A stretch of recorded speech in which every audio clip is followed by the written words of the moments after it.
Might as well dive in, Matt. We got a pretty hefty show. So we want to talk about something up top with folks, which is what's been happening, in Atlanta. This big fight over what is being called Cop City in Atlanta, and some very frightening and chilling moves by the government to try to ban protest. And I think we should be very clear about what we're talking about here.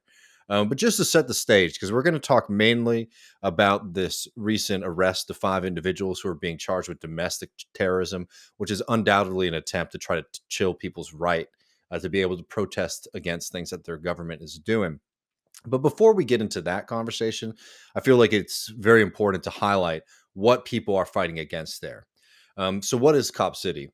Atlanta has been consumed by a fight over whether or not a $90 million police training facility should be able to continue to be built, despite growing community opposition and questions about the purpose of the facility and the harm that it will cause, not just on the level of sending more police out onto the streets to terrorize folks, but on the environmental level too, because to do this, they are going to bulldoze over a very large, I think something like 250 acres of wooded area in Southeast Atlanta. This is a part of the community that is utilized by people to get green space. It's important for the local environment in the sense of preventing, rainwater spill off, clean air to people, basic kind of things that you want to have in your neighborhood. And this has been pushed by the police. It's been rubber stamped by the city council in the city of Atlanta, despite significant political pushback from residents in the community.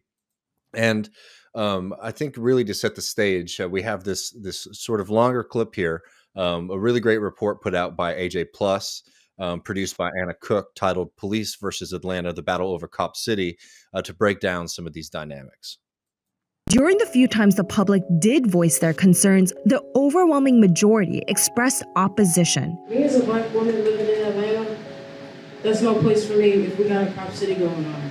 In fact, one hearing in September 2021 lasted for 17 hours, where around 70% of comments were against Cop City. Regardless, City Council passed the plan in a 10-4 vote. What is going on with the city? Ordinarily, you would have a city who has control over the police. In this case, the police have a control over the city. So why did council members approve this facility? It's important to understand the Police Foundation in Atlanta.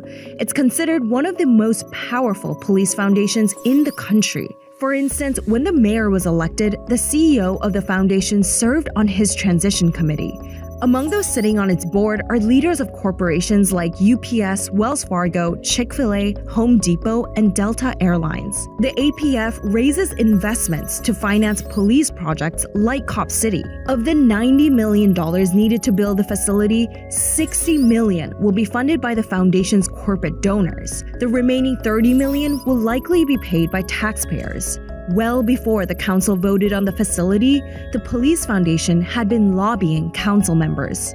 And the cost? The city leased the land to the foundation for just $10 per year for the next 50 years. 2 of the council members who approved the plan agreed to sit down for an interview. Why did you vote to approve this facility? It's going to be a big recruiting tool. We have a duty, I think, and an obligation to provide our employees with the best in class of everything. But you also have an obligation to listen to what the community is saying, right? Do you feel like you've done that? Yes, I feel that I've done that. I'm a citywide representative. I move around the city constantly. There were multiple chances for the public to speak. I've never been to a neighborhood planning unit meeting or a neighborhood meeting where I have been told, we don't want this. So why here? One, it isn't what I see as a quote-unquote forest, especially not an old-growth forest. If you go out to the land, which I've been to many times, there's a lot of invasive species. But those who frequent the park daily say it's brought unique value to the neighborhood. So to them, it may not be a forest, but to somebody else, it does mean something. The saying is true, one man's junk is another man's treasure. But these are the same individuals don't even live in the community. They don't live in the community. They don't care. What they care? They don't care at all. These same city councilmen, would you allow it in your community? Would you allow this to take place in your community? Will you allow a landfill to be built in your community? Would you allow a police academy of this magnitude be built in your community? The answer to that is no.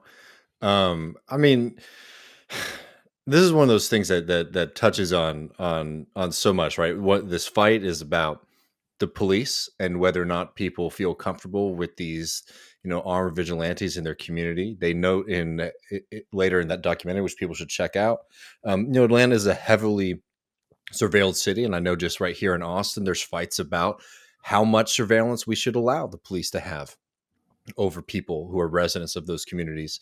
It goes into this other dynamic in this country that we've seen since the George Floyd protest, where a lot of people felt that something new was going to come out of that.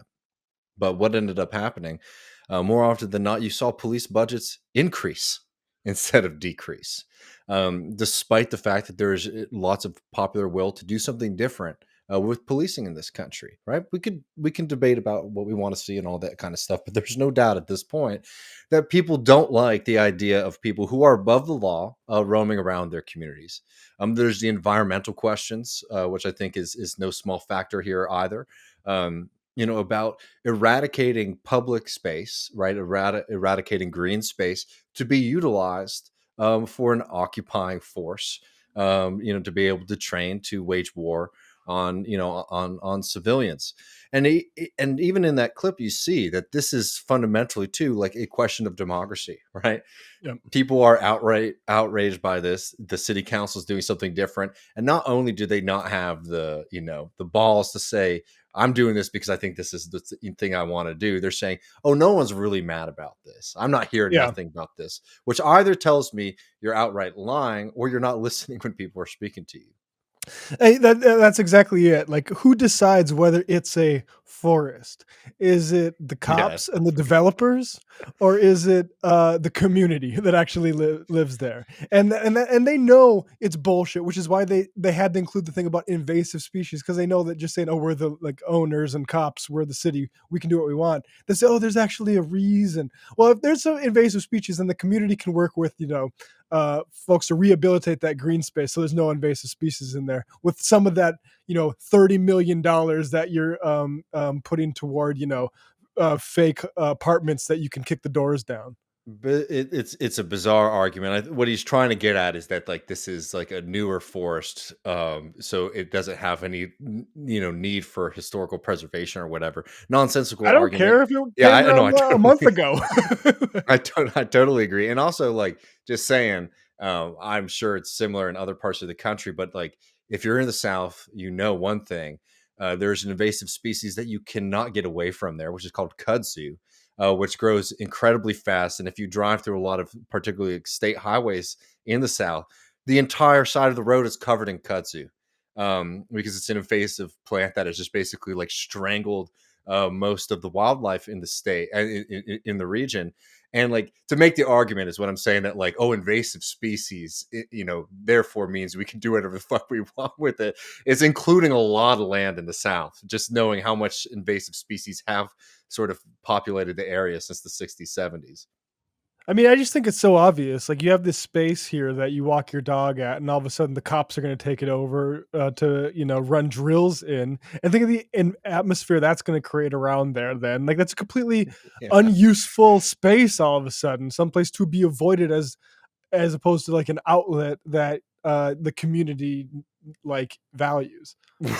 Well, Matt, you'd love this. I didn't include it in the clip we played, but the police heard the concerns of the community, and they're going to turn a segment of that into a walk-in space, so you can walk by the facility where they're training police officers to kill unarmed folks, and enjoy some nature and maybe a couple gunshots in the background.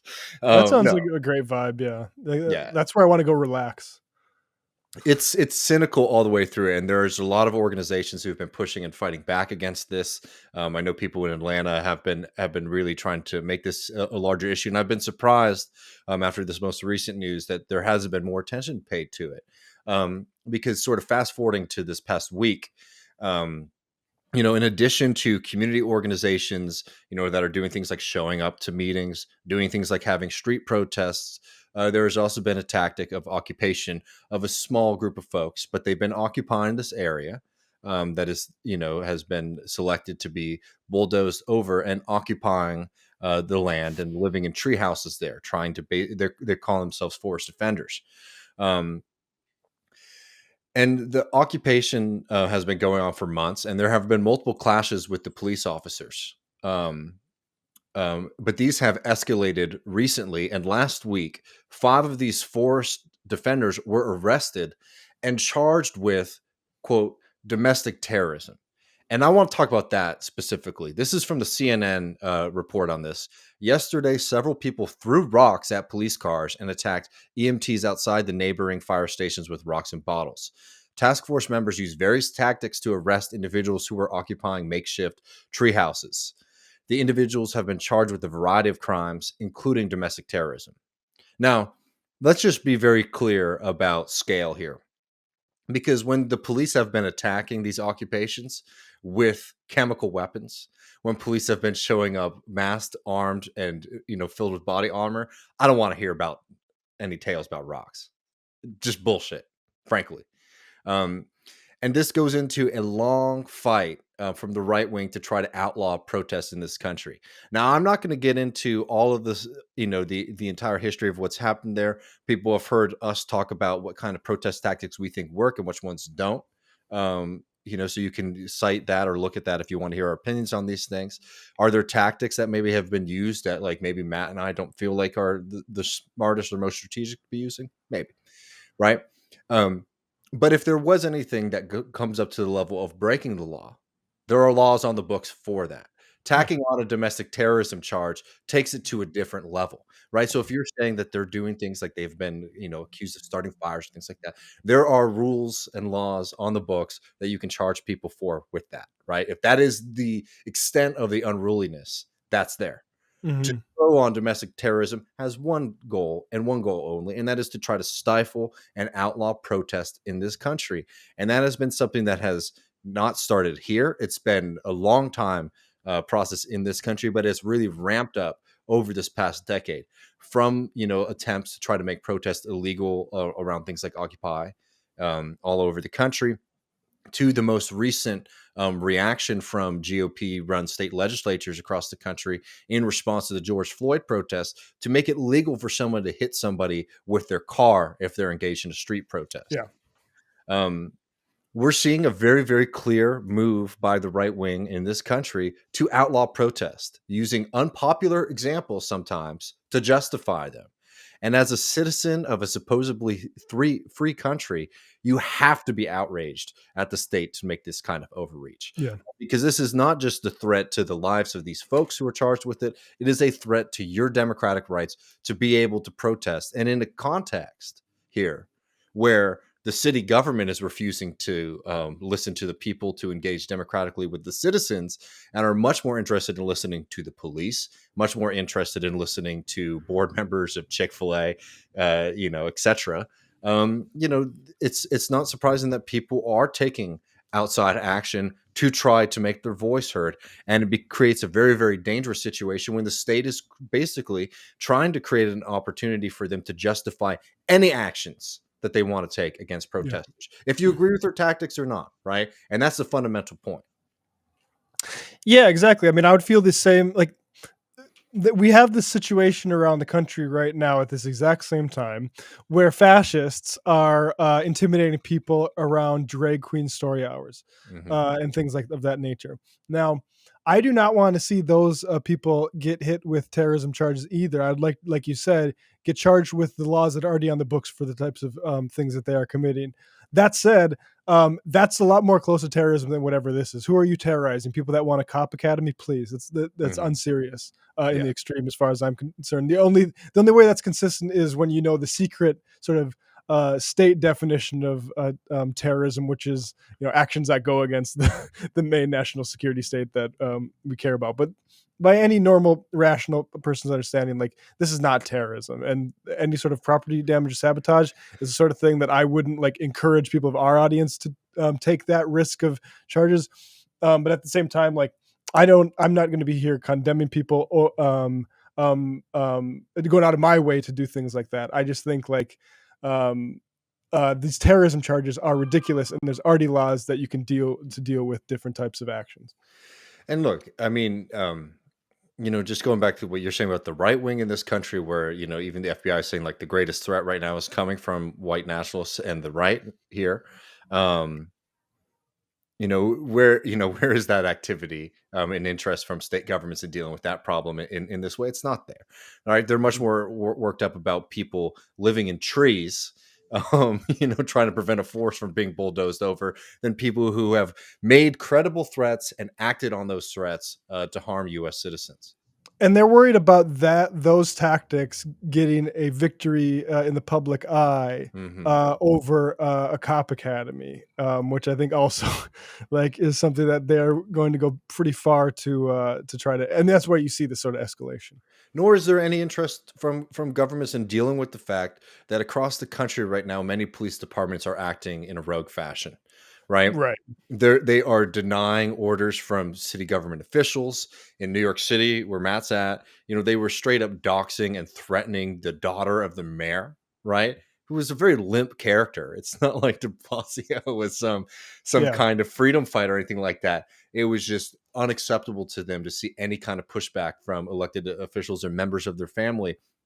And those are people who are armed. Those are people who have military equipment and, are supposedly supposed to be there to serve the general public and maintain safety.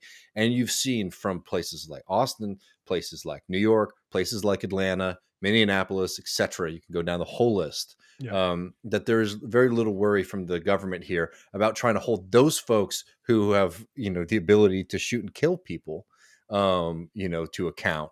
And there's a lot of worry about people trying to protest to make sure that you're listening to communities. Yeah, I mean, that's the one thing I'd quibble with from that Al Jazeera clip is like, he's like, normally the city is in charge of the cops. It's like, no. I mean, and that's unfortunately something we have to come to terms with in our democracy, is that cops and the corporations, like that video helpfully pointed out, that are hand in hand, like are above democratic control, and that is a task that we all need to like be clear about and begin. So we'll keep our eye on that and keep folks updated, and always, people, especially folks who are in the Atlanta area, reach out, let us know what's going on. We definitely do, want to hear from y'all, and are, always happy to try to cover these things that, I mean, amazing to me, this hasn't gotten more national attention, frankly, but